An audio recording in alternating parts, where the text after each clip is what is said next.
buenos días, gracias por acompañarnos en una edición más de Ciudad 2.0, la información más importante de los hechos relevantes en Durango, en México y el mundo. Esta mañana le daremos a conocer que Durango es último lugar en cultura, de acuerdo con un estimado del índice de capacidad de aprovechamiento cultural de los estados.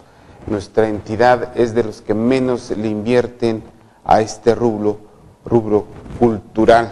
También el delegado de Sede Sol en el estado, Félix Chaides Saucedo, asegura que aún quedan más de 400,000 pesos de presupuesto para entregar en apoyo en asistencia social.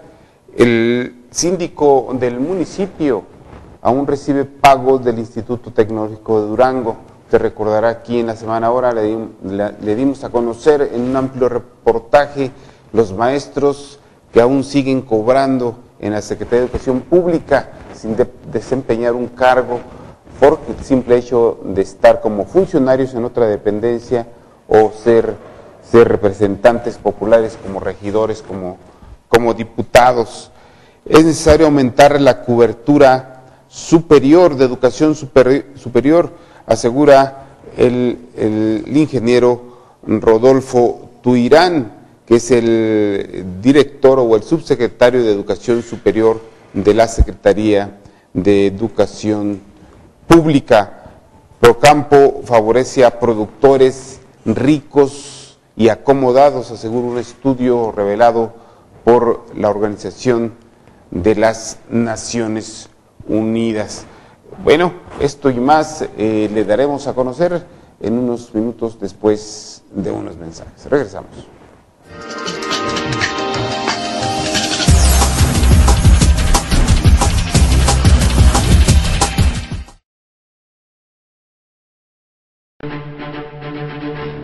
Con una inversión histórica e inédita en el estado de Durango, se invertirán este año casi 840 millones de pesos en vivienda, derivado de las gestiones realizadas por el gobernador de Durango, Jorge Herrera Caldera, con lo cual se beneficiarán 8,253 familias de escasos recursos de los 39 municipios.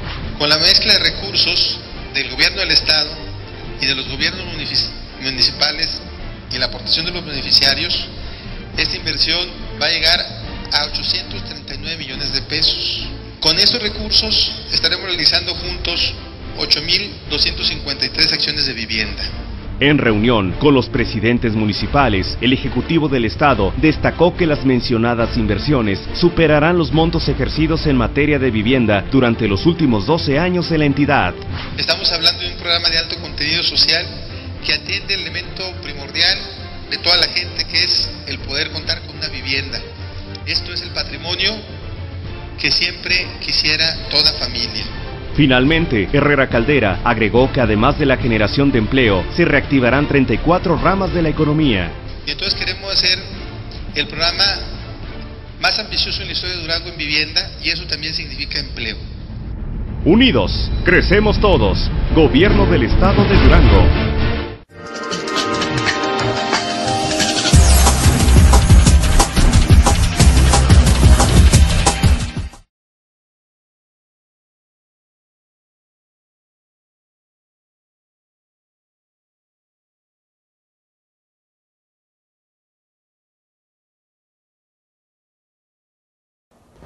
Muy buenos días. Bueno, pues hoy es miércoles 22 de junio del 2011 y estas son las principales portadas de los diarios nacionales. Excelsior trae en su portada 25 años de la mano de Dios. Usted recordará aquel famoso gol en donde donde Armando Maradona metió un gol con la mano a la vista de todos. Al cuestionárselo al divo del fútbol, él contestó que había sido la mano divina de Dios. También se destaca el triunfo de la selección sub-17 sobre el Congo ayer por la tarde-noche y entra a octavos de final, a la fase de octavos de final. combate, trae un amplio reportaje, cae el chango, dan por muerta a la familia, es la cabeza que yo creo que van a traer todos los diarios nacionales. Ayer por la mañana detiene la Procuraduría General de la República a José El Chango Méndez, el narcotraficante que asumió el control del cártel de la familia michoacana tras la muerte en diciembre pasado del otro líder del grupo, Nazario Moreno. Fue capturado ayer en un operativo por la Policía Federal realizada en Aguascalientes. Le dieron el pitazo que luego de un enfrentamiento con el otro grupo que controla Michoacán, el mismo grupo contrario, sí, le dio el pitazo a las autoridades federales que se había desplazado huyendo hacia Aguascalientes, implementaron el operativo y le echaron el guante al Chango Méndez. Con esto supuestamente queda desmantelada el cártel de la familia michoacana. Vamos a más información que presentan las primeras planas de los diarios nacionales. ¿Dónde se vive mejor?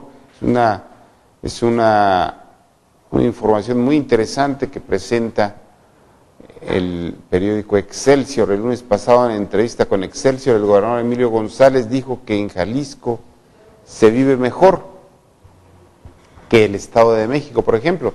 Estas son algunos indicadores de dichas entidades, además del Distrito Federal. Y ahí está el Distrito Federal con 8.850.000 habitantes, es gobernado por el PRD.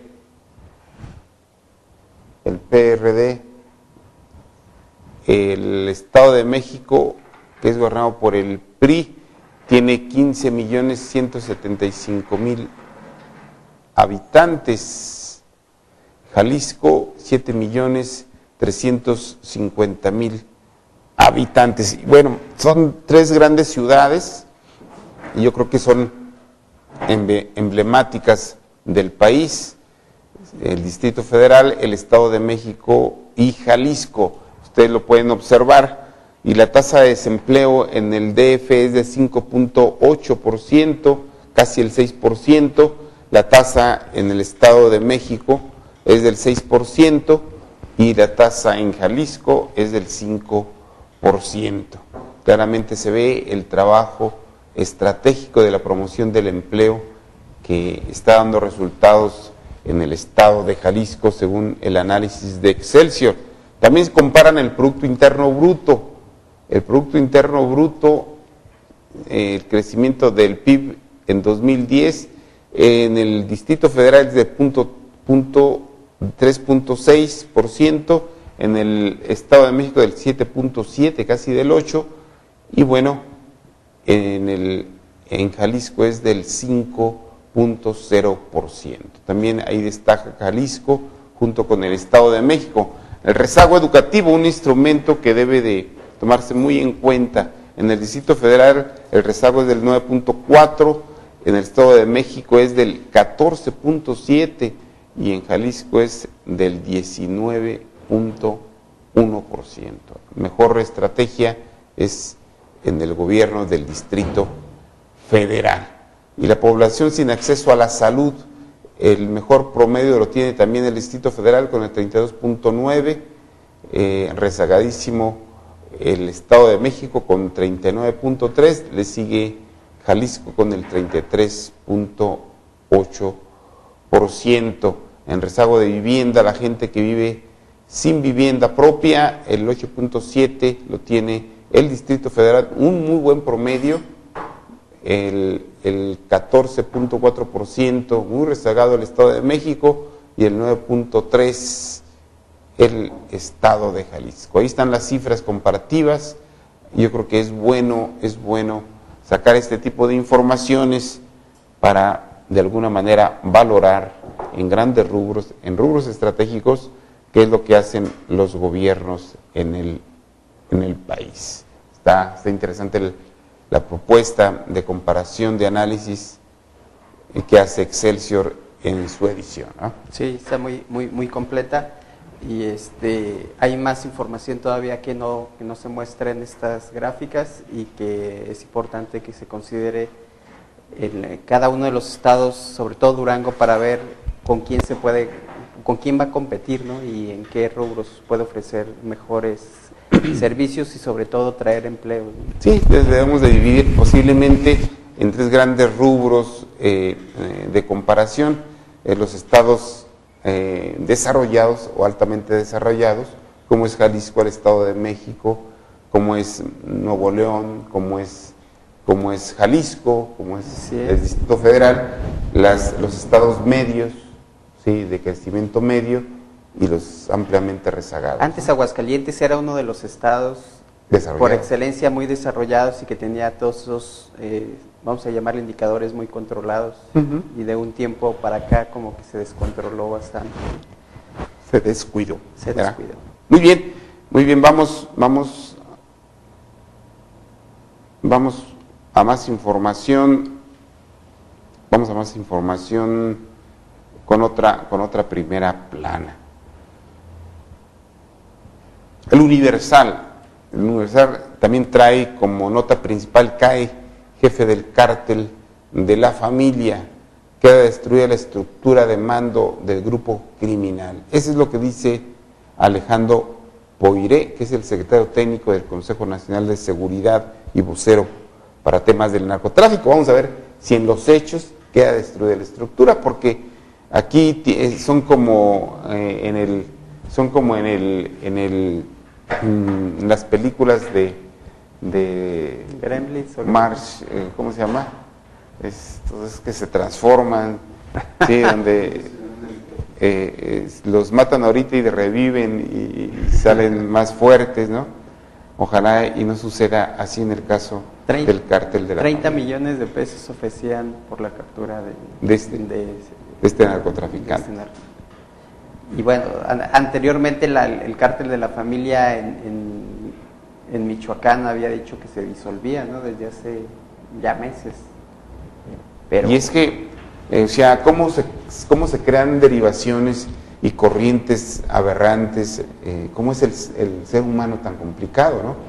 El famoso Chayo, o como era el fundador de la familia que fue abatido en diciembre pasado, él creó una casa de formación juvenil. Era un pastor y salieron videos en donde les daba clases de moral, clases de buen comportamiento, pero era un criminal acabado. Y le sigue este personaje, José de Jesús Méndez. A sus subalternos les entrenaba para seguir su Biblia y erradicar el mal y el delito. O sea, las distorsiones, las desviaciones del género humano, creyendo que con la violencia se va a alcanzar la paz. Les impedía ingerir alcohol y drogas, excepto con la marihuana, porque la daba Dios. De ahí una mezcla de todos estos. Los homicidios, decapitaciones y secuestrados que ordenó eran justicia divina. O sea, a sus escoltas las llamaba los 12 apóstoles. Las peleas de gallos son su mayor afición, pues en ellas no hay nada escrito, los gallos pelean a muerte. La filosofía del jefe del cártel de la familia. Ahí está, impulsa Felipe Calderón, plan regional antinarco. El presidente está trabajando en un proyecto interesantísimo con Estados Unidos,